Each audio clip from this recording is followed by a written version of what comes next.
Size bir uyarıda bulunayım. Buralara yalnız gelmeyin. Burası biraz değil, bayağı romantik bir yer. Avrupa'yı gezerken hiç benim de gelmediğim bir coğrafya burası. Yani ben bu kadar tatlı olacağını fark etmemiştim. Oyuncak gibi, pamuk şeker gibi ev yapmışlar. Yaşanacak güzel bir yere benziyor. Çok güzel ama şu ana kadar ben de çok keyif alıyorum. Burası aslında bir Fransız kültürünü görebileceğiniz bir yer değil. Alsas kültürü, yani Alman Fransızların kültür karışımı, harmonisinin olduğu yer. Her yerde bir şenlik, festival, kalabalık havası var. Baksanıza. Gerçekten Fransa'da Paris'i gezmektense şurayı gezmek bana huzur verdi ya burası abi. Fransa'ya kadar gelmişken artık bir market fiyatlarında birazcık gösterelim abi. İlk izlenimim harika. Çok tatlı. Gerçekten dedikleri kadar var. Hazırsanız hadi bakalım, size iyi seyirler. Bana da harika bir gün olsun.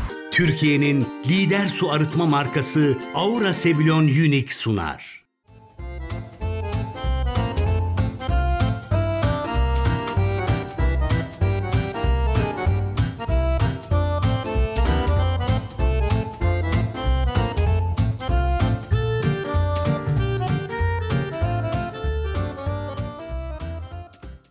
Hanımlar beyler, ben Deniz Pehlivan, sizlere şu anda Fransa ile Almanya sınırında Alsas-Lorraine bölgesinden sesleniyorum. Bu zamana kadar Avrupa'yı gezerken hiç benim de gelmediğim bir coğrafya burası. Özellikle Noel köyleriyle çok ünlüdür. Ama benim rotamın üzerinden Paris'e giderken yol üstünde olduğu için buraya kadar gelmişken bu minik köyleri görmek istedim. Alsas-Lorraine bölgesinde böyle özellikle Noel dönemlerinde süslense de normalde burada yaşayan halkın hala günlük hayatında devam ettirdiği tatlı köyler olarak geçer. Ama aslında savaşlarıyla da ünlüdür burası. Genelde 60 ila 100 bin kişinin yaşadığı yerler ve bugün sizlere bu köyleri göstermek istiyorum ve aynı zamanda kendim de görmek istiyorum. Daha önce hiç görmedim çünkü. Buradan da Paris'e kadar gidip oradan Brüj, akabinde Amsterdam rotasını izliyor olacağım. Buraya kadar da gelmişken, yolumun üstündeyken hadi dedim Noel olmasa bile hem göreyim hem de göstereyim. Hazırsanız sizlere Avrupa'daki en ünlü köylerden bir bölge olarak bilinen Alsas-Lorraine bölgesindeki köyleri göstereceğim. Kendim de bu köyleri görerek, deneyimleyip umarım güzel bir şekilde eğlenerek de bu bölgenin keyfini çıkaracağım. Hadi bakalım, size iyi seyirler, bana da harika bir gün olsun. Alsas-Lorraine bölgesi aslında Almanya'nın güneybatısıyla Fransa'nın doğu kısmını oluşturuyor. Burası aslında bir savaşlar bölgesi vakti zamanında. İlk önce Fransızların 1. Dünya Savaşı'nda hakim olduğu, sonra 2. Dünya Savaşı'nda Almanların ve akabinde Fransızların tekrar geri aldığı bir bölge. Buranın en büyük özelliği Riesling şarapları mıydı, Riesling miydi, tam nasıl okunuyor bilmiyorum. Hatta bunu Netflix'te bir tane dizide goygoyunu da yaptılar. Adam şef yanlış okuyor falan diye dalga geçmişlerdi. O şarapların çıktığı yer burası aynı zamanda. Bununla beraber günümüzde burada hem Fransızca konuşuluyor hem de Almanca. Normalde Fransa'da Fransızlar Almanca falan konuşmazlar ama burası öyle değil. Bununla beraber bu bölgede özellikle Almanya'nın güneybatısında bulunan Kara Ormanlar bölgesi vardır. Böyle ormanlarıyla, doğasıyla, tabiatıyla ünlüdür. Şimdi bunu niye size söylüyorum? Ben buraya otobüsle geldim. Bir gün olur da arabayla gelirseniz en azından bütün bu bölgeyi gezecek şekilde bir hafta 10 günlük planlar yapın. Ama kışın hariç, kışın çok soğuk oluyor. Köyleri görseniz yeter. Ormanlarda falan donabilirsiniz. Geldim. Şimdi şehrin merkezine doğru yürüyorum. Buraları gezerken her yere tren de var, otobüs de var, uçak da var. Havada şansıma çok güzel, bakın cam gibi. İtalya'da falan hep yağmur yağıyordu. O yüzden dünya turumun keyifli bir güneşli bahar gününü görüyorsunuz dostlar. Darısı da başınıza. Avrupa'yı bitirdikten sonra da inşallah Afrika'ya artık geçeceğim. Hatta dün bu videoları yayınlıyoruz. Bir baktım aylar önce Japonya'daymışım. Dün İtalya'daydım. Bugün Fransa'dayım. Bu işin sonu nereye gidecek çok merak ediyorum. İnşallah Ay'a kadar gider. Merkeze doğru yürüyorum şu anda. Burada şu küçük trenle köyün içerisinde dolaşabiliyor musunuz? Şu an meydandayız. Burada çok tatlı böyle bakın ahşap tasarımlı evleri görüyorsunuz. Buranın mimarisi böyle aynı İsviçre'dekine de benziyor. Buradaki ara sokakları süslüyorlar ve Noel'de harika bir şekilde pazarlıyorlar. Fransa pazarlama konusunda İtalya kadar dünyanın en iyilerinden, ki bildiğim kadarıyla dünyada en çok turist de zaten Paris'e geliyor. Aradaki küçücük köylere bile turizm danışma ofisleri kuruyorlar. Sırf turizme verdikleri değerden dolayı. Kolay bir hani Fransa'daki o turizm endüstrisini şansına da yapmıyorlar. Adamlar bunun gerçekten planını, pazarlamasını yıllar önce yapmışlar ve bugün Paris'e gelen Japonlar Paris sendromuna girebiliyor. Bu da televizyonda, filmlerde izlediği Paris'le gerçek Paris'i de umduğunu bulamadığı için psikolojisi bozuluyor Japonların. Diyorsun Gökhan, nasıl gidiyor gezimiz? Şu anda güzel, hava da güzel. Alsas bölgesindeyiz. Vorges dağlarının eteklerine kurulmuş, Almanya ile Fransa'nın tam sınır olduğu bölge burası. Şu anda Ren Nehri kenarındayız. Üzüm bağları demişken tabii ki de Alsas şarap yolu olarak geçiyor aynı zamanda burası. Abi Riesling miydi, Riesling miydi? Riesling diyorlar ama Riesling Riesling. Doğrusu Orijinali- Riesling değil mi? Tabii ki. Orijinali Riesling. Beyaz şarap demek. Peki şeyi soracağım. Burası kocaman bir eyalet, bölge gibi ya sonuçta. Başka Evet. nereler var böyle görmek gereken? Ya şimdi şöyle, burada öne çıkan 7-8 tane kasaba var. Bunlardan aslında ilkinde dün kaldık biz. Mulhouse. Ha, Mulhouse. Ya da Mulhouse bizim Türklerin dediği gibi. Mulhouse, ondan sonra Egusheim var, Kaisersberg var, Obernai var, Selestadt var ve şu an içinde bulunduğumuz Kolmar var. Bunların hepsinin bir de başkenti var. Strasbourg. Biz Evet. oraya gideceğiz. Bu coğrafyanın da başkenti Strasbourg mu? Strasbourg. Aynen. Ben de ilk defa geldim. Yabancısıyım ondan sonra. Şimdi Alsas bölgesi aynı zamanda Noel pazarlarının kurulduğu bölgedir. Yani bizim Tam ne zaman başlıyor? Aralık başında mı başlıyor? tam aslında Kasım'ın Kasım. son haftası kurulmaya başlanıyor. Aralığın ilk haftası açılmaya başlıyor aslına bakarsan. Her zaman bu böyledir, değişmez. Bunun içerisinde aynı zamanda buraya Noel pazarları kuruluyor. Şuralardan ayıcıklar, renkli ışıklandırmalar. Peruşlar falan yapıyorlar. Yani burası çılgın bir ışık ahengine dönüşüyor aslına bakarsanız.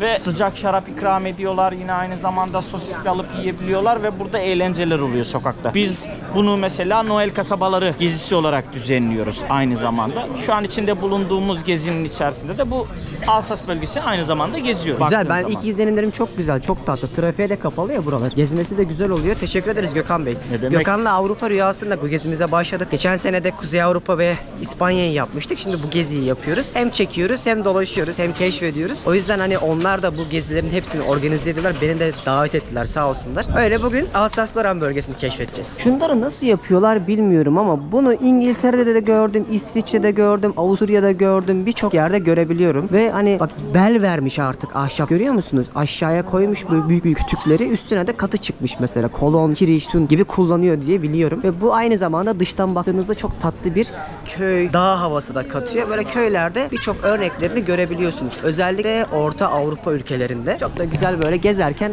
fotoğraf çekmek için de aynı zamanda poz verir nitelikte. Çok güzelmiş. Beğendim bu köyü.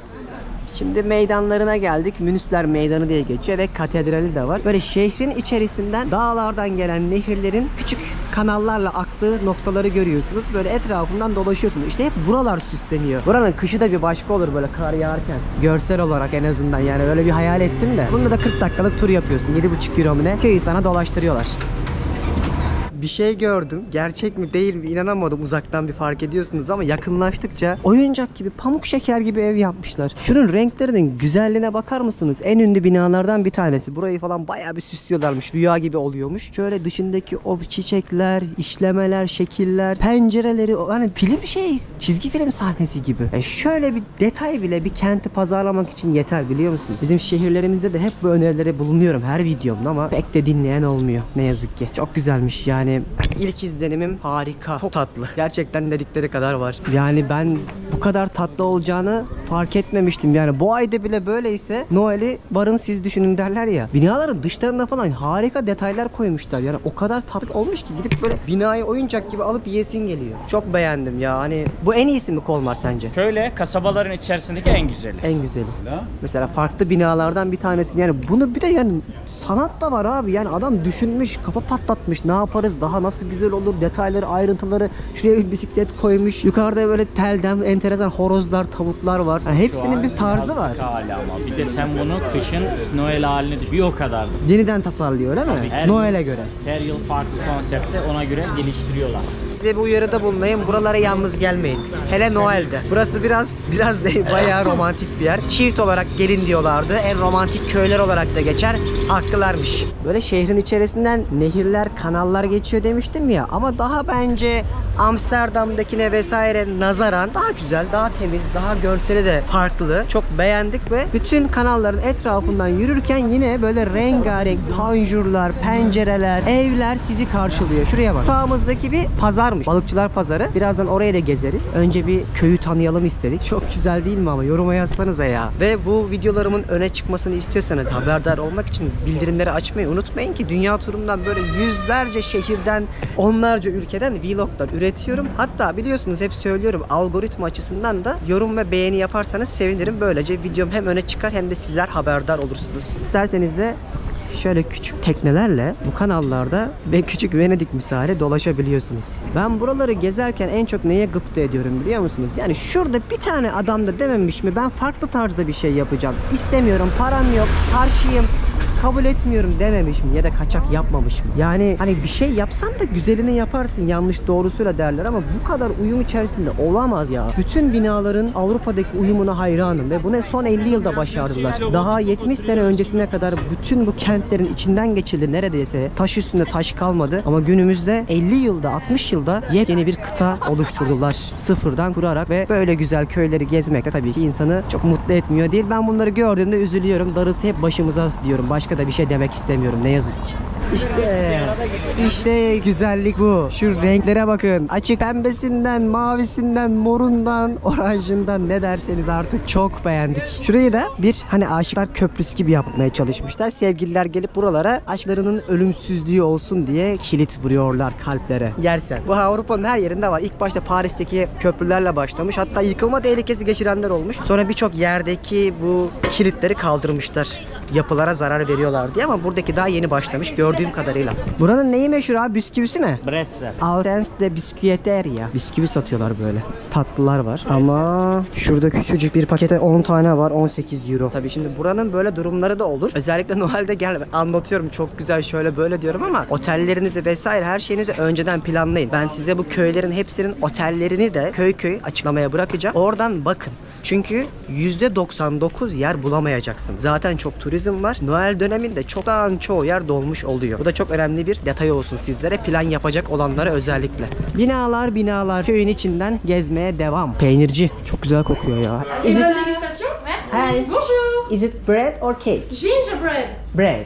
Yes, it's a specialty Alsace. Oh, for local for here, right? Yes. Okay, I just wanted to get information. Thank you. Okay, bye. Bye bye. Birazcık daha böyle artık köyün merkezinin son noktasına geldik. Burayı da yine şahane yapmışlar. Şuraya bakın. Burada da restoranlar ve oteller var kanalların başında. Ve çok Asyalı var. Yani Çinli, Koreli, Japon bayılıyor buralara. Bence böyle tekneyle kanal turu yapabilirsiniz. En azından göremediğiniz noktaları da görebiliyorsunuz böylece. Yavaş yavaş tıngır mıngır. Hello Japan. I knew that. Çünkü nereden bildim?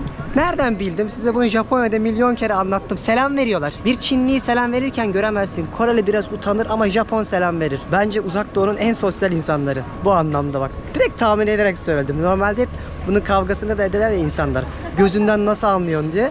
Ben artık sıcakkanlılığından anlıyorum Japon olup olmadığını. Şimdi köprünün olduğu yere geri döndük. Böyle sakin sakin nehirden geçenleri izliyoruz. Bu da huzurluymuş ama abi yazın gelmek de keyifliymiş. En azından tişörtle falan dolaşıyorsun. Tabii renkler farklı, cıvıl cıvıl. Kışın geldiğinde de biraz daha sıcak Değil mi? bir ortam var. Böyle loş ışıklar. Daha romantik. Daha romantik. Çiftlen geleceksen zaten eşinle birlikte. Burası şey diyorlar, dünyada en iyi çocuk yapmak için gelinen köy. Burada Burası aile şey. daha da pekişiyor. Bayağı romantik bir yermiş yani. Şurası da işte onların marketi, pazarı. Şimdi oraya doğru yürüyoruz. Onun içini biraz dolaşacağız. Çok güzel. Şu ana kadar her şey şahane gidiyor arkadaşlar. Beklentilerimden hani biraz az tutmuştum ben. Ne kadar güzel olabilir diyordum ama beklediğimden çok daha güzel çıktı.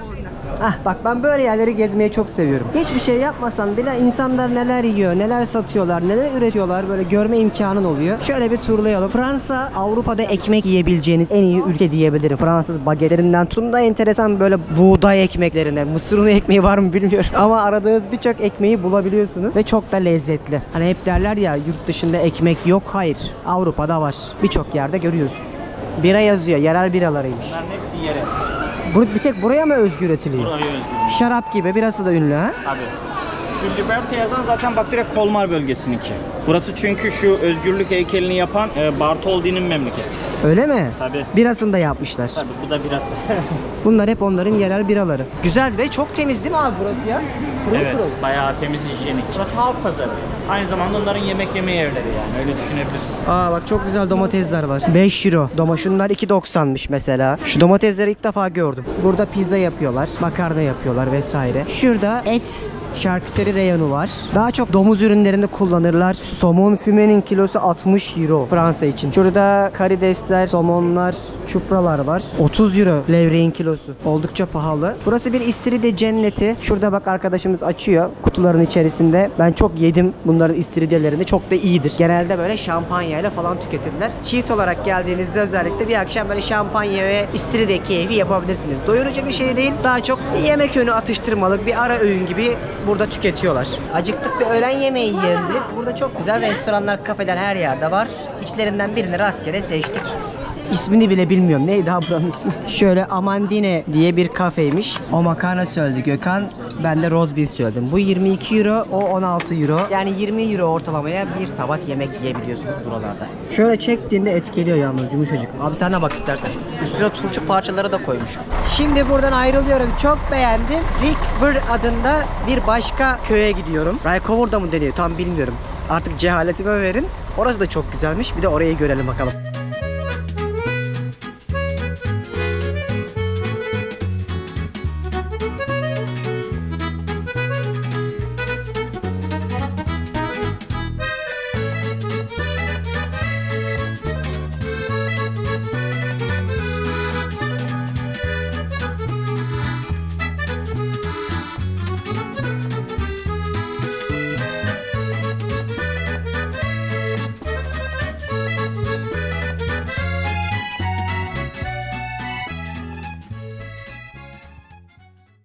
Çok güzel yerlerden geçerek Rikver adındaki köye geldim şu anda ve geliyorum. Ve yol boyunca o kadar güzel üzüm bağları var ki burada. Gözünüzün alabildiği her yerde üzümü bir şekilde üretmeyi başarmışlar ve Riesling şaraplarının burası tam merkezi. Beyaz şarap gibi düşünebilirsiniz. Buradaki üzümlerle üretiyorlar. Ama bizim şu an buraya gelme amacımız biraz sonra o köyün içini gezip size göstermek. Çok tatlıymış. Bakalım nasılmış. Köyün girişine başladık bakalım. Müzikten dolayı biraz bağırarak konuşuyorum. Burada da böyle 2 katlı, 3 katlı en fazla evler göreceğiz. Daha çok böyle meydanlarda kurulan, keyif yapabilecekleri, şarapları deneyimleyebilecekleri alanlar kurmuşlar. Bir panayır havası da var. Burası da belediye binasıymış. Bunun olduğu ana caddeden yukarıya doğru gittikçe sağınızda solunuzda çok güzel böyle yeni evler görüyorsunuz. Abi burası da rüya gibi ya. Şuranın güzelliğine bakın. Her yerde bu dokuyu korumuşlar. O yüzden yolda var ya, yani arabayla gelirken bir tane bile çöp görmüyorsunuz. Pırıl pırıl. Yani Fransa gibi değil. Mesela Fransa'nın güneyine gidin, Paris'e gidin, çöp içindedir. Ama buralar tertemiz. Yani az önce gittiğimizden de farklı. Kolmar'dan mesela.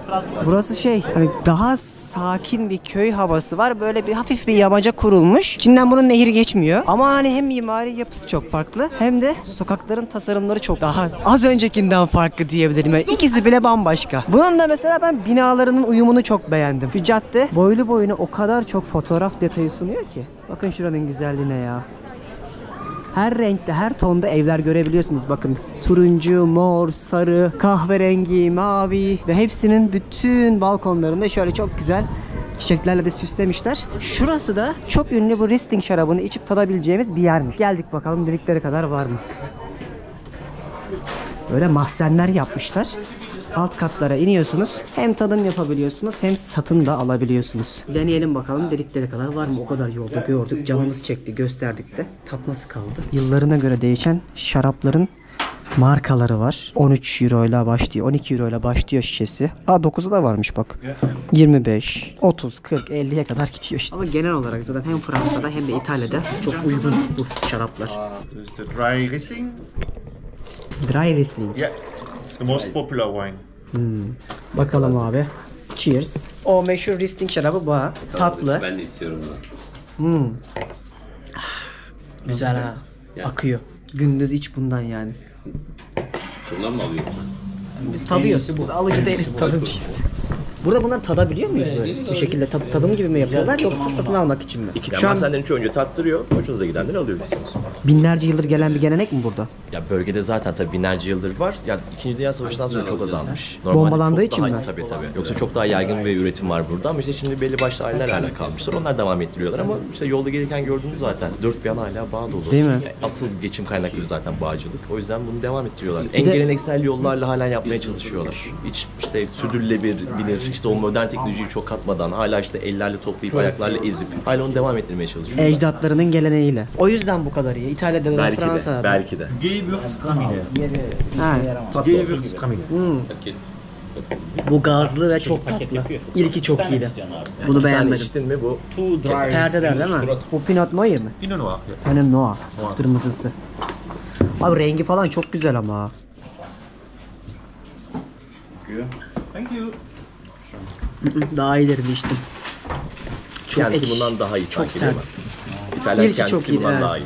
savunma kulesiymiş. Düşman geldiğinde yukarıdaki çanı çalıyorlarmış. Giriş kısmı zaten şurası. Biz az önce de çıkış kısmından girdik. Ne yapıyoruz? Şöyle bir dükkanları falan gezelim. Biraz dükkanları gezelim. Senin de Gelelim, favorilerinden lezzetlere biri burası mı bu 9-10 tane köy içinde? En güzel olanlardan bir tanesi bu. Rikvir. Ama bunun dışında da tabii ki güzel olanlar var. Çok güzel ama şu ana kadar ben de çok keyif alıyorum. Yani gerçekten Fransa'da Paris'i gezmektense şurayı gezmek bana huzur verdi ya burası abi. Buranın en keyifli dönemi. Bağ bozumu bitti. O hengame bitti. Ve çok fazla aşırı turist yok. O yazın kalabalığı yok. Sıcak da yok. Sıcak da yok. Çok Güzel keyifli dönem, gez. güzel Baksana dönem. her yer pastel renk. Abi. Gözümüz gönlümüz bayram Ya ediyor şu an. biri sanki gelmiş demiş ki sen burayı bu pastel renkte boya, sen bunu böyle boyayacaksın. Oturup nasıl bunu planladınız değil mi? Buraya Uyum. Bob Ross gelmiş. Hadi Vardı ya canım. TRT'de. Hadi canım. O gelmiş boyamış. Valla gelmiş deseler şaşırmam, öyle bir yer çünkü. Evet, ara sokaklara girince ben de çok keyif aldım. Yani böyle daha farklı yapılar da var ve çok huzurlu. Ama sen şey dedin ya, normalde burada kımıldayamıyorsun. Bu sakin zamanı. Çok güzel. Yani gezmek için en iyi dönem bu. Tabii canım, ışıklandırması falan daha güzel olur ama çok da kalabalık oluyor pek tabii ki. Böyle ara sokaklarda da, restoranlarda, kafelerde millet böyle bir şeyler yiyip içip keyif yapıp dinleniyorlar. Güzel ya, arada dolaşıp böyle kaybolmak bile keyifliymiş burada. Ben çok beğendim burayı da. Şu ana kadar gittiğimiz iki yerde, iki sokaklar, iki meydanlarda hep çok güzeldi.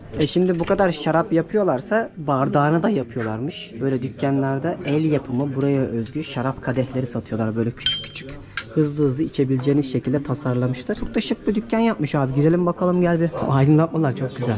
Sadece kadeh var burada. Sadece kadeh üzerine kurulu. Ne kadar çok. Farklı farklı bir dünya model var. Bak şunlara bakın. Buraya bir kadın tabii ki geldiğinde, hanımlar özellikle, birçok yerde olduğu gibi eli boş dönmez. Çok güzel şeyler var almak için de. Dediğim gibi her şey zaten şu ana caddeden kuleye kadarki olan kısmında dönüyor ve aralara böyle parmak gibi yayılmış ara sokaklar var. Arka mahalleleri gezebileceğiniz ama çoğu restoran, kafe falan hep burada. Bayağı güzel bir dükkanmış. Buraya özgü gıdalar satıyorlar. Bir girip bakalım neler var. Hediyelik eşyacı da aynı zamanda. Kek, kurabiyeler falan satıyorlar 4,5-5 euroya. Buranın neyi meşhur abi? Ne almaya geldik şimdi buradan? Kurabiye mi alacağız? Kurabiye. Ev yapımı. Güzel oluyor mu? Çok güzel paketlemişler ama böyle Christmas havası da var paketlerde bile. Böyle bir dükkanmış. Alalım bir tane biz de. Kaç paraymış? 4,80 falan işte şunlar. Tadarız, yolda yeriz. Şimdi burası da çok tatlı bir yerdi. Pek tabii ki aklınızda Deniz, bunların hangilerine kaç gün ayrılalım gibi bir fikir olabilir, sormak istersiniz diye ben size şimdiden söyleyeyim. Buraları gezmek istiyorsanız ve aracınız varsa bir gün dolaşırsınız ama böyle 2 gün falan, 3 gün falan böyle diğer bütün köyleri de görebilirsiniz. Bununla birlikte Fransa tabii ki Côte d'Azur, yani o Nice, Cannes, Monaco taraflarının da olduğu kıyı bölgesi, Akdeniz sahilleri de çok meşhurdur. Paris zaten herkesin aşina olduğu bir yer ama ben Fransacı değilim çok. Ben İtalya'yı daha çok seviyorum. Ama buralara geldiğiniz eğer arabanız varsa, bir kere daha söylüyorum, bu da Almanya'nın da batısındaki Heidelberg taraflarında olan bütün o bölgeye aracınızla gezip güzel köyler görebilirsiniz. Ben bunların hepsini açıklamaya da yazacağım. Oradan bakın. O videolarım, o bağlantılı gezi yazılarım, o yaptığım daha önce İsviçre'deki, Almanya'daki, Fransa'daki gezi vloglarım size dev rehber olur. O yazılarımı okuduktan ve YouTube'daki videolarımı izledikten sonra zaten herhangi bir yere gittiğimde sizin de gidememe ihtimaliniz dahi yok. Ben bildiğim her şeyi sizlere bu videolarda gezi rehberi olarak niye anlatıyorum? Siz de gezebilin diye. Yoksa ben de bir restorana gidip bir tane yemek yiyip ağzımı şapırdatarak video çekmeyi biliyorum, yani çok zor değil. Ama onların gezi videosu olarak, yani rehber olarak bir katma değeri yok. Bu doğrultuda da size her zaman bir video yaparken rota çıkarmak en büyük önceliğimdir. Açıklamaya bakarsanız da pek tabii ki sizler de bir gün buraları gezmeye geldiğinizde rahat rahat bu köyleri, şehirleri, ülkeleri gezebilirsiniz. Şimdi buradan ayrılıyoruz. Burası da çok küçük bir yerde. Buranın en büyük kentine, Strasbourg'a gidiyoruz. 반짝이는 저기 Eiffel Tower shines from anywhere 아름다워 When I'm not with you all these shiny seas don't mean a thing 눈동자 비친 Avenue des Champs-Élysées 그대와 같이 Bu Alsas bölgesinin başkenti Strasbourg'a geldim. 2 saatlik yolculukta çok güzel köyler, yol manzaraları görüyorsunuz. Yolda şahane, rahat rahat ulaşabiliyorsunuz. Burası Avrupa Birliği içinde çok önemli bir kent. Tamam, bölgenin turistik anlamda katma değer bir, hani görmeden dönülmemesi gereken köy, yer gibi bir güzelliği yok ama gelmişken birçok kimsenin de görmesi gereken önemli bir nokta. Neden? Avrupa Parlamentosu, Avrupa Konseyi ve Avrupa İnsan Hakları Mahkemesi gibi önemli binaları buraya koymuşlar. Sadece birkaç kilometre ilerideki Almanya'ya buradan yürüyerek dahi geçebiliyorsunuz. Böyle stratejik bir konumu olduğu için de bu önemli yapıları, Avrupa Birliği'nin temel taşlarını bu kente yerleştirmişler. Ama pek tabii ki geldiğinizde yine gezmeniz gereken güzel yerler var diye birçok yabancı kaynakta ve bizim buradaki arkadaşlarımızdan duyduğum şeylere göre sizlere de göstermeye başlayacağım. Hadi bakalım, şimdi de Strasbourg'u gezelim. Şehrin etrafını böyle kanallar çevreliyor ve aslında bir adanın ortasında gibi düşünebilirsiniz. Savunma için bunu kullanıyorlar ve özellikle düşmanlar geldiğinde bunların kapakları var. Kapakları açıyorlar ve teknelerle gelen düşmanlar akıntıyla beraber uzağa doğru uzaklaştırılıyor, gönderiliyor. Böyle bir yer Strasbourg. Çok fazla tarihi nokta yok görecek. Yani çok büyük bir katedralleri var. O kadar. Gastronomi anlamında da şahane bir mutfağı yok. Bir İspanya, bir İtalya pek tabii ki beklemeyin. Birkaç tane yemekleri var. Onları deneyimleyeceğim. Böyle bizdeki güveçe benzeyen bir yemekleri var özellikle. Onu tadarız. Ama dediğim gibi çok büyük beklentilerle burayı gezmeyeceğim. Gelmişken uğranması gereken durak gibi düşünün. Merkeze doğru yürümeye başladım. Şahane de bir hava oldu. Fransa'ya geldiğini bana tek karede anlat. Özellikle şu siyah ve gri işte yüksek çatılar. Şimdi artık kentin girişine geldik. Burası da aslında çok güzel. Yaşamak için de oldukça güzel bir kentmiş. Öyle diyorlar. Birçok blogda da öyle yazıyor. İnsanlar bakın bir hafta sonunda meydana oturmuşlar. Satranç oynuyorlar. Böyle detayları görmeye Avrupa'da bayılıyorum. Şu abi tek tek hepsiyle dolaşıyor galiba. Hepsine karşı oynuyor bak. Burası aslında bir Fransız kültürünü görebileceğiniz bir yer değil. Alsas kültürü, yani Alman Fransızların kültür karışımının, harmonisinin olduğu yer. Önce dedim yani Almanlar, sonra Fransızlar işte alıyor burayı. O yüzden artık birazcık daha karmaşıklaşmış bir yer. Sadece sınır çizilmiş ve ülkenin sınırlarının içerisinde olduğundan dolayı aslında kabullenilmiş. Ama kültür anlamında buranın bir Fransız, %100 Fransız kültürüyle beslenmiş bir kent olduğunu düşünülmüyormuş. Karışım yani ha. Little little. Şu kafenin güzelliğine bak. Çok güzel bir tezgah gördüm. Yani ben tatlı sevmiyorum. 1000 kere söyledim bunu ama şahane görünüyor.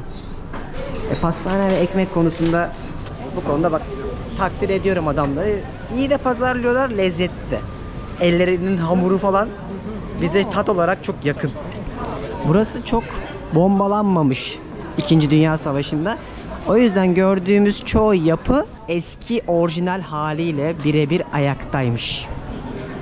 Şahane bir kalabalık var. Az önce beni takip eden bir rehber arkadaşla denk geldim. Kendisine de selam olsun. Buraya gelmiş 8 sene önce Fransızca bir üniversitede eğitim almak için. Sonra kalmış, dili öğrenmiş ve kokartını alıp burada rehberlik yapıyormuş. Çok hızlandırılmış bir şekilde burayla ilgili bilgiler de verdi. Çok fazla kalabalık bu aralar diyor. Normalde bu kadar yoğun olmuyormuş. Olsun. Biz kalabalıkta da gezmeyi seviyoruz. Mesela Almanya'ya gitsem biliyorum çok cansız, ruhsuz. Gezmeyi sevmiyorum şehirleri ama Fransa'da birazcık daha bu renk ve hareket daha fazla oluyor. En azından sokaklarında insan görebiliyorsun. Bak güzelleşmeye başladı abi. Ya zaten bir yerden böyle güzel pırıl pırıl bir... Ben seni bir yerden tanıyorum ama YouTube'dan. YouTube'dan abi. Ya YouTube'dan tanıyorum. Ben de korktum, hayırdır. Yok yok. Eyvallah. İyi geceler, hoşçakalın. Abi nasıl baktım? Allah eyvah, dayağı yedik dedi. Ben de zannettim, ne oluyor, yanlış bir şey mi Hayır, söyledim? anladım abi, kendimden şüphe ettim. Bak şöyle nehir. Milletimizin sevgisi bile farklı. Evet, evet. Sövüyor mu dövüyor mu anlamadım. Selam olsun kendisine. Suyun altındaki bak canlılığı görüyor musunuz? Bitkiler bile gayet pırıl pırıl görünüyor ve bu gördüğünüz işte nehir, kanallar kentin etrafını sarmalıyor. Buradan bakınca çok güzel görünmüyor mu ya? Şimdi Gökhan da hatırı sayılır katedral, dini mabet dünyada görmüş ama buradaki katedrali öve öve bitiremedi. Ne? Niye? Çok mu güzel içi? İçi güzel değil. Dışından görünce anlayacaksın diye öyle dedim. Zamanında 200 yıl boyunca dünyanın en yüksek yapısıymış. Şimdi de en yüksek ilk 10 katedralinden bir tanesiymiş. Bayağı heybetli diyorlar. Katedralin adı Notre Dame Katedrali. Hani Paris'te var ya, yandı Evet, ya. yandı. Şimdi görünce diyeceksin ki bunun hakkını yemişler. Öyle mi? O Notre Dame hiçbir şey bunun yanında. Ben de hiç daha önce buraya hiç gelmedim, bilmiyorum. Görünce yorum yaparım. Gerçekten gotik gibi gotik.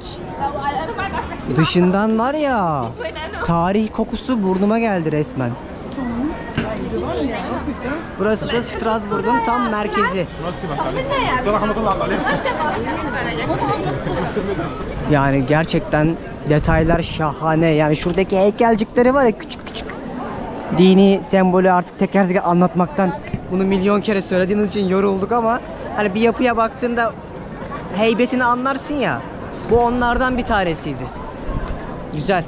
Kentin merkezindeki bir katedral etrafında hep böyle aynı kat sayısındaki mimariyi çok iyi koruyorlar Avrupa'da. Burası da onlardan bir tanesi. Şurada da gençler hip hop yapıyorlar.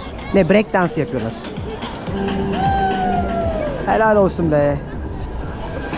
Bayağı zor hareketler. Biz yapsak elimiz ayağımız kırılır değil mi?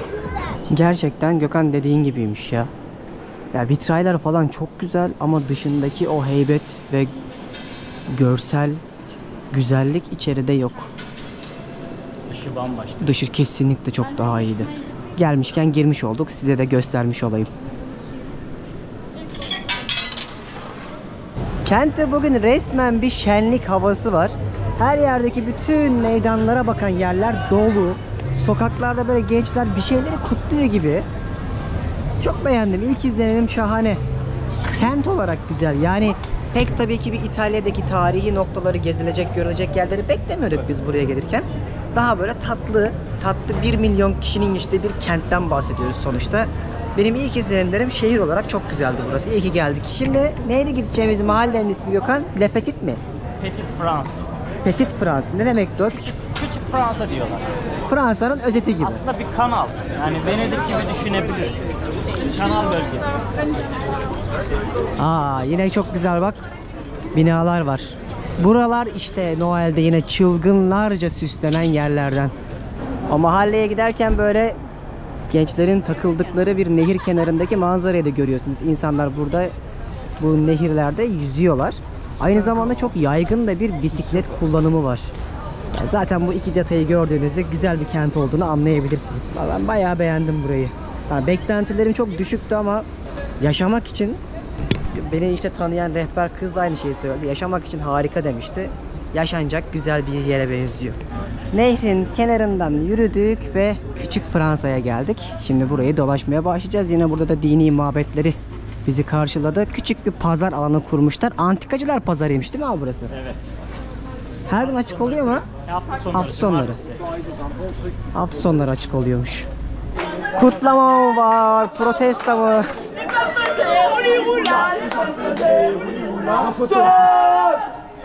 Protestolar ülkesi aynı zamanda Fransa. Avrupa'daki sürekli protestoları görebileceğiniz, bitmek bilmeyen protestoları en çok karşılaşacağım manzarayı burada görüyorsunuz. Paris'te falan da kesinlikle bir şeye denk geliriz. Her yerde bir şenlik, festival, kalabalık havası var. Baksanıza. Şimdi o meydanın olduğu yere geldik. O küçük Fransa buradan başlıyor. Binalar çok güzelleşmeye başladı zaten. Şuraları dolaşacağız. İşte size şehri anlatırken bunu söylüyordum. Etrafında böyle kanallar çevriliyor ve buradaki kapaklarla teknelerin geçiş sistemini sağlıyorlar. Aslında düşmanı içeriye giremesin diye itiyorlarmış bu kapakları açıp vakti zamanında. Burayı görünce de aklıma neresi geldi abi? Panama. Panama'da da aynen böyle denge sistemi var ya, havuzlar. Tekneleri böyle yüksek yerlere çıkartıyorlar, sonra tekneler gidiyor. Sanki burada da oradan esinlenilmiş gibi. Aynısı Birmingham'da da vardı bunun. Değil mi? Evet. Güzel kent ama sen de beğendin mi? Keyiflidir. Küçük Fransa'ya hoş geldiniz. Yine burada da bakın aynı mimari devam ediyor. Bütün evlerin kirişleri, kolonları tamamen ahşaptan yapılma ve o kadar iyi koruyorlar ki, bunun bakımını yapıyorlar ki binalar yıkılmıyor. Yüzlerce yıldır ayakta kalabiliyorlar. Burada çok ilginç bir köprü var. Bu köprü açılıp kapanabiliyor. Şu anda insanlar geçebiliyorlar. Az önce zinciri kaldırdılar. Yürüyerek karşıya geçiyoruz biz de. Ama tekneler geçeceği zaman da durduruyorlar ve altından geçiyor. Biz de şimdi bu köprüden karşıya geçelim. Merhabalar. Merhaba. Burada da birçok yerde su içiliyor ama buradaki çeşme sistemi eski usul. Bakalım tadına abi. Evet, tulumbacı. Tulumbacı Gökhan. Böyle tam doğal değil mi? tulumba tadı var. Tulumba tadı var. Demirin küpü geliyor. Aa, ne güzel bak kare oldu şu anda. Şahane. Şöyle onların ünlü bir caddelerine geldik. Sağlı sollu restoranlar, kafeler ve her zamanki gibi bir İstanbul restoranımız. Hani dünyanın her yerinde İstanbul, Kapadokya, Anatolia bir de. 3 tanesi. Şu 3 isimde mekanlarımız var. Sağlı sollu kafelerin, restoranların olduğu bir yer. Çok ünlü bir yemekleri var. Onu yemeye gidiyoruz. Artık buraya kadar gelmişken bir Alsas bölgesinin yemeğini size göstereyim. Restoran şu bak, PNY Grand Rue adında bir mekan. Şu şekilde yazılıyor. Şimdi burada o Alsas bölgesinin ünlü yemeğini yiyeceğiz. Bir yanlış anlaşılma oldu. O restoran değil. Ben yanlışlıkla bir burgerci seçmiştim. Bayağıdır burger canım çekiyordu ama böyle güzel bir yemek olduğunu görünce şehirde onu yemeyi tercih ettim. Fikrimi değiştirdim. Yanlış yerlerin doğrusuna gidiyoruz. Bu adamların dedim ya güveci meşhur. Şöyle yazıyor bak, Le Bicofe diye. Mekan da şu. Direkt adını size gösterdiğim gibi Alsace de var sonunda. Açalım. Bunun balıklısı var. Ondan sonra danalısı var. Kuzulusu var. Domuzlusu var. Fiyatları da daha çok böyle görüyorsunuz. 23 ile 25 euro arasında değişiyor. Bakalım söyledikleri kadar var mıymış? Evet. Meşhur back-off'ları böyle bir şey işte. Patates var. Haşlanmış bir şekilde güvecin içerisinde getiriyor. Bunların da işte bu coğrafyanın Alsas bölgesinin aman da aman yemeği buymuş. Bakalım lezzetli mi? Ha bir de yanında şöyle bir salata geldi. Yani biz çok aç değiliz. O yüzden bir porsiyon söyledik ki bence bu bile gayet büyük. Ay be Gökhan, şöyle güzel bir yeni gelin sunumu yap da keyifle yiyelim. Bizim damak tadımıza yakın bir görseli var. Bilmiyorum, lezzetini ben de ilk defa tadacağım. Daha önce bu coğrafyaya hiç gelmediğim için nasıl bir şey olduğunu bilmiyorum. Tamamen ilk izlenimimi göreceksiniz. Güzel. Sadece biraz tuzu eksik değil mi? Her zamanki gibi. Hafiften. Ama güzel, yenir. Evet. Evet, bunu yiyebilirsiniz. Öneririm. Vallahi şimdi tuzla ve karabiberle birazcık daha boğarak bir kez daha deneyimleyeceğim. Hiçbir şeye tuz koymuyorlar çünkü. Kesinlikle bize çok yakın. Aç bırakmaz. Ve fazlasıyla bence 2 kişi için ideal bir porsiyonu var. Ben bunu tek başıma yiyemezdim. Güveç gibi geliyor bildiğin. Evet. Güveç kabında yapmışlar. Çok güzel. Birebir bizim oraların tadı var abi. Harika. Beğendim. Sen ne konuştun adamla? Neydi? Yani şimdi adam selam verdi oraya gelen birine. Selamünaleyküm falan dedi. Ben de Faslı olduğunu düşündüm tabii ki. Fas nasıl Fransa'nın eski sömürgesi. Tajine benziyor biraz zaten tadı. Sordum dedim, bu tajin mi? Fas yemeği mi? Hayır dedi. Bu farklı dedi biraz da ama benziyor dedi. Neymiş? İçinde dedi farklı olarak dedi beyaz şarap var dedi. Bunu insanlara söyleyelim. Tabii ki de. Bake-Off'un içinde şarap var. Aklınızda bulunsun. Şaraplı yapıyorlarmış. Hassasiyeti olan insanlar en azından baştan bilsinler diye söylüyoruz. Şimdi güzel bir akşamüstü oldu. Artık altın saatlere de girdik. Hem güneşin renk tonları hem de akşamüstünün bu binaları aydınlatan ışık hüzmesi her zaman fotoğraf çekmek için, video çekmek için de çok güzeldir. Böyle kaybola kaybola Gökhan'la beraber dolaşıyoruz. Sürekli bağıran bir gençlik var. Anlamadım, böyle içki içerek bağıra bağıra marşlar eşliğinde geziyorlar. Burası da Kleber Meydanı olarak geçiyor ve özellikle Noel pazarını buraya kuruyorlar. Şuraya devasa bir çam ağacı kurup bütün o Noel etkinliklerini, ünlü pazarlarını kurdukları Strasbourg'daki yerde burası işte. Fransa'ya kadar gelmişken artık bir market fiyatlarını da birazcık gösterelim abi. Ucundan da olsa. Şöyle bir ünlü marketlerinden birine girdik. Şimdi İtalya'da göstermiştim. Ucundan da olsa. Biraz da Fransa'da gösterelim. İnsanlar yani 2-3 bin euro falan kazanıyor burada genel olarak. Yani öyle 10 bin eurolar falan kazanan. Bunu da biriniz yapmayın ya. Hepsi yapar. O kadar fark ediyorum ki artık. Bir tanesine rastgele girdik bakalım. Bayağı bir füme somon gördüm daha iner inmez. Yani 5 eurodan başlıyor. 3 euroya falan da var pek tabii ki. Ama genelde 6-7 euroya alabiliyorsunuz. Su alalım. Avrupa'da hep o eleştirilen abi su alkolden daha ucuz mu pahalı mı tartışması. Kaç? 79'a geliyor. 79 yani 80 cent. Şurası meyve suları reyonu. Böyle litrelik meyve suları var. 2 euro civarında ki bunlar sanki önceden daha ucuzdu ya. Böyle hatırlıyorum yani ben. Yani şunlar falan mesela 1.65'miş. Şeftali olanlar. Gel meyve sebze çekelim asıl. Portakal. Kaç? 3 eurolarda. Orange 2.49'muş mesela şu portakalların kilosu. Şurada ya Avrupa'nın genelinde mesela hatırlıyor musunuz? Ben size bunları İngiltere'de falan da göstermiştim. 0.99 falan da bak burada 1.79 falan oldu. Euro olarak baktığınızda tamam hani pound arasında %10 fark var ama yine de bir tık pahalı. Yeşillik de pahalı burada bak 2.49'da falan marul alıyorsun. Ya kesinlikle abi dünyada en ucuz ülkelerden biri hala bence Türkiye. Yeşillikte. iyi, evet. Değil mi? Pahalanmış hali bile euro dolar olarak baktığınızda o konuda birazcık daha bizdeki fiyatlar makul diyebilirim. Şurada bak domatesler var. Çerinin büyükleri gibi. Böyle salkım domates 2.99'muş bir kilosu. Yani şöyle düşünün burada kaç 2000 euro falan alıyor değil mi? 2500. 2000'e yakın o civarlarda. Yani bir ay çalışarak bir ton domates almış gibi düşünebilirsiniz. Şurada makarnalar var, barillalar mesela. Bunlarda ama indirim varmış. 2.59 civarında. Yani 2 Euro'dan aşağıya makarna yok. Bak, paketlenmiş deniz mahsulleri ve benzer ürünler var. Yani şöyle bir şeyi bak 1.55'e alabiliyorlar mesela. Cipsler var. Tanıdık markalardan Lay's mesela 1.85'e. Burada şampanyalar var. 27 euroymuş genel olarak. Şurada 10 euroya falan da var ama bu markayı hiç görmedim bilmiyorum. Şurada şaraplar var bak bunu demeye çalışıyorum. 3 euroya falan birçok böyle şarabı alabiliyorsunuz Fransa'da. Biralar var. Tanıdık markalardan bak Heineken'in 1.35'miş mesela. Sanki bunlar önceden 0.80 cent falandı. Yani İtalya'da bu enflasyonu çok hissettim ben. Önceki durumlarını da çok iyi biliyorum. Pandemi öncesinde mesela. Ama Fransa'da hani İtalya'da çok böyle bariz görmedim ama Fransa'da sanki bir tık daha fazla gibi. Fransa'da yaşayanlar yazsın yorumlara. Haksız mıyım bilmiyorum ama bu benim ilk izlenimlerim sadece. Burada paketlenmiş pizzalar var. Şurada böyle Vietnam yemekleri var. Pizzalardan bolognese var. 3 euroya alıp bunu pişirip bir öğününüzü yiyebilirsiniz. 3 euro burası için gayet bence makul diye düşünüyorum. Burada sütler var 1.75'e. Küçük paketlenmiş peynirler var 0.99'a sadece. Yani burası aynı zamanda peynir ve tarım ülkesi olduğu için tabiri caizse gayet uygunu alabiliyorsun. Şurada yumurtalar var. Mesela şu onlusu 6.59'muş. Envai çeşit peynir. Yani peynirleri güzeldir Fransızların. Gördüğünüz gibi 2.69'a da var, 3'e de var, 4'e de var. Alabiliyorsunuz. Burada yağlar var. Tereyağları gibi düşünebilirsiniz. Şu marka bizim Türkiye'de de var biliyorum. 2.99'muş mesela.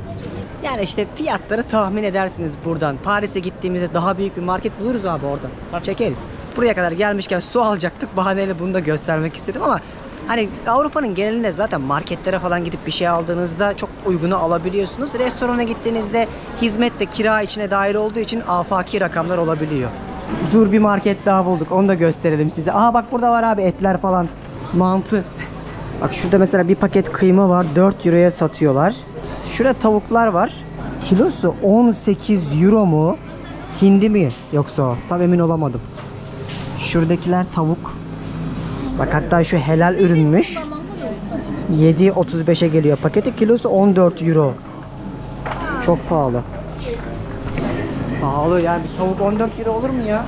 Yani açılmış hali 14-15 eurolarda tavuğun. Bütün olan tavuk böyle 7-8 euro. Bunlar abi 3-4 euro değil miydi eskiden? Ben mi yanlış hatırlıyorum?